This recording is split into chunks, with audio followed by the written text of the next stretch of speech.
Movie की शुरुआत होती है 2013 में। हम देखते हैं कि एक डॉल जिसका नाम है चकी एक मेल के जरिए निका और उसकी मदर सारा के घर आता है।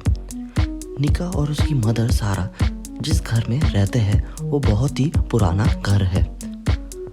सारा को बार बार एक फ्लावर की पेंटिंग दिखने लगती है और उसी रात हम देखते हैं सारा की डेड बॉडी मिलती है और सारा की बॉडी पर चाकू से घोंपे हुए निशान मिलते हैं और सारा की डेथ को सुसाइड करार करके उसके केस को वहीं पे बंद कर दिया जाता है।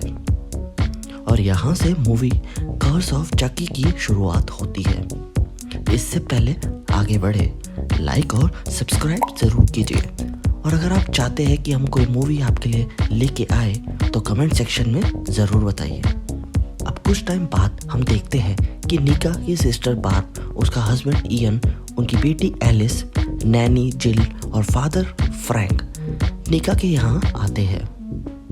एलिस को चकी का डॉल मिलता है और वो जिद करती है चकी को रखने के लिए, इसलिए चकी उसको दे देते हैं। उस रात को जब निका और एलिस किचन में खाना तैयार कर रहे होते हैं तब चकी बड़ी होशियारी से खाने में रेड पॉइजन डाल देता है और जिस खाने के बाउल में चकी ने ये रेड पॉइजन डाला है वो फादर फ्रैंक का है और फादर फ्रैंक उसको खा लेता है। और अब हम देखते हैं कि फादर वहाँ से चले जाते हैं मगर रास्ते में उनकी तबीयत खराब हो जाती है जिस कारण उनका एक्सीडेंट हो जाता है और फादर फ्रैंक की डेथ हो जाती है। इसी रात में निका को बहुत क्यूरियोसिटी होती है कि चकी डॉल आई कहाँ से है उनके घर में और उनको ये डॉल मेल किसने किया था। इसलिए निका इंटरनेट पे जाके चकी के बारे में रिसर्च करने लगती है। तब निका को न्यूज़पेपर की क्लिपिंग्स मिलती है। इसमें निका को पता चलता है चकी और चार्ल्स ली रे के मर्डर लिंक होने के बारे में। इस वक्त हम देखते हैं कि चकी उठता है और नैनी जिल को बिजली के झटके से मार देता है। इसी कारण पूरे घर में लाइट भी चली जाती है। बार्ब अपनी बेटी एलिस को ढूंढने जाती है तब उसे रास्ते में चकी मिलता है। तब बार्ब चकी को उठा के एलिस को ढूंढते हुए एटिक में पहुंच जाती है और वहां बार्ब को सारा की पेंटिंग्स की कलेक्शन मिलती है और ये सब पेंटिंग एक ही फ्लावर्स की है। बार्ब को चकी के शर्ट के अंदर एक बड़ी नाइफ भी मिलती है। बार्ब इस नाइफ से चकी के ऊपर की स्किन हल्का सा हटा देती है और इसी वक्त चकी अचानक से एक्शन लेता है, बार्ब के आंख में चाकू मार देता है। बार्ब बहुत जोर से चीखती है। तभी निका बार्ब के चीखने की आवाज से सुनकर बार्ब जिस एटिक में है वहां आती है, लेकिन निका को दिखता है कि बार्ब मर गई है और चकी जिंदा है। चकी वहां से भाग जाता है। निका डर के कारण घबरा कर बार्ब के हस्बैंड इयन को जगा देती है। इयन देखता है कि निका के हाथ में चाकू है, इसलिए इयन को लगता है कि निका ने ही मर्डर किया है, जिस कारण इयन निका के हाथ से चाकू गिरा देता है। निका इयन को समझाने की कोशिश करती है कि बार्ब को चकी ने मारा है, वो जिंदा है। चकी कोई डॉल नहीं है, लेकिन चकी इयन के सामने बड़ी होशियारी से एक डॉल की तरह लाइफलेस रहता है। अब हम ये देखते हैं कि इयन ने एक हिडन कैमरा चकी पे लगाया था। ये कैमरा इयन ने इसलिए लगाया था क्योंकि उसको बार्ब और जिल के रिलेशन में कुछ डाउट होता था। कैमरे का फुटेज देखकर इयन को पता चलता है कि उसकी बेटी एलिस एक अलमीरा में बंद है और जो चकी है वो सच में जिंदा है। चकी इस मौके का फायदा उठाते हुए इयन पे हमला कर देता है और इयन को मार देता है। निका किसी तरीके से रस्सियों से फ्री हो जाती है और चकी ने जो उस पे कुल्हाड़ी से अटैक किया है उससे बच जाती है और जैसे ही चकी का हथियार फंसता है निका मौके का फायदा उठाकर चकी का सर धड़ से अलग कर देती है। लेकिन जब निका अपनी चोट पे ध्यान दे रही होती है तब चकी अपना सर जोड़ लेता है और निका को बैल्कनी से नीचे धक्का मार देता है।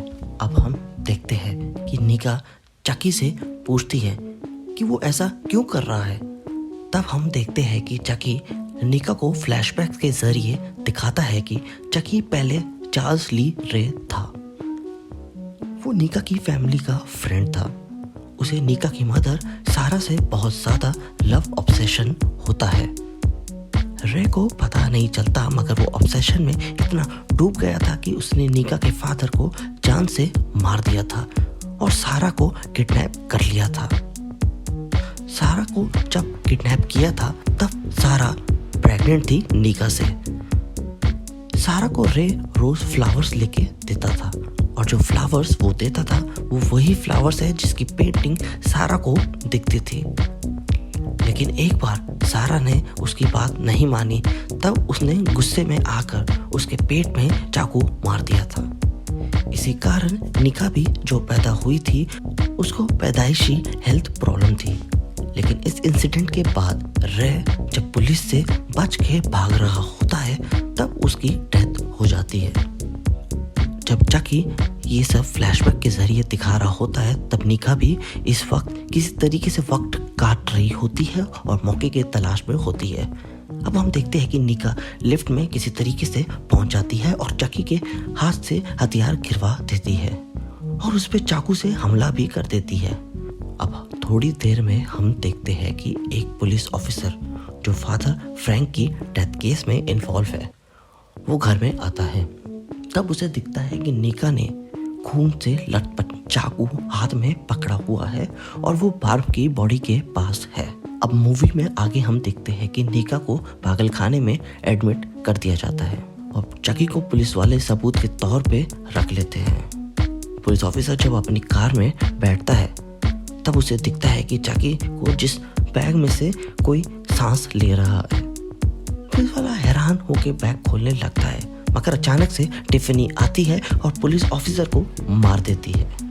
फिर टिफनी चकी को उठा लेती है और हम बाद में देखते हैं कि चकी को वो पैकेजिंग सेंटर में ले जाती है और चकी को न्यू जगह पार्सल कर देती है।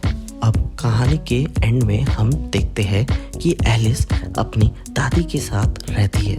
एक बार जब एलिस अपने स्कूल से वापस आती है तब उसे चकी मिलता है। चकी एलिस को कन्विंस कर देता है हाइड द सोल गेम खेलने के लिए। इस गेम के अनुसार कुछ मंत्र पढ़े जाएंगे और चकी डॉल के अंदर आत्मा है वो एलिस के अंदर आ जाएगी।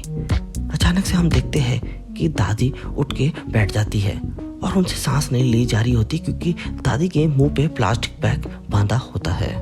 अब हम देखते हैं कि 6 महीने बीत गए हैं और चकी जो कि अभी भी डॉल के अंदर ही है वो एंडी को मिलता है। एंडी जैसे ही अपनी माँ का फोन आंसर करने के लिए मुड़ता है तब हम देखते हैं कि चकी नाइफ से पैकेज फाड़ के बाहर आ जाता है। चकी बाहर आकर चारों तरफ देखता है तब उसकी नजर पड़ती है एंडी पे जिसने चकी के ऊपर शॉटगन लगाई हुई है। एंडी चकी को कहता है प्ले विद दिस और चकी का सर गोली से उड़ा देता है। अगर वीडियो अच्छी लगी हो तो लाइक सब्सक्राइब जरूर कीजिए। हम जल्द ही वापस लौटेंगे एक नई वीडियो के साथ। तब तक के लिए बाय।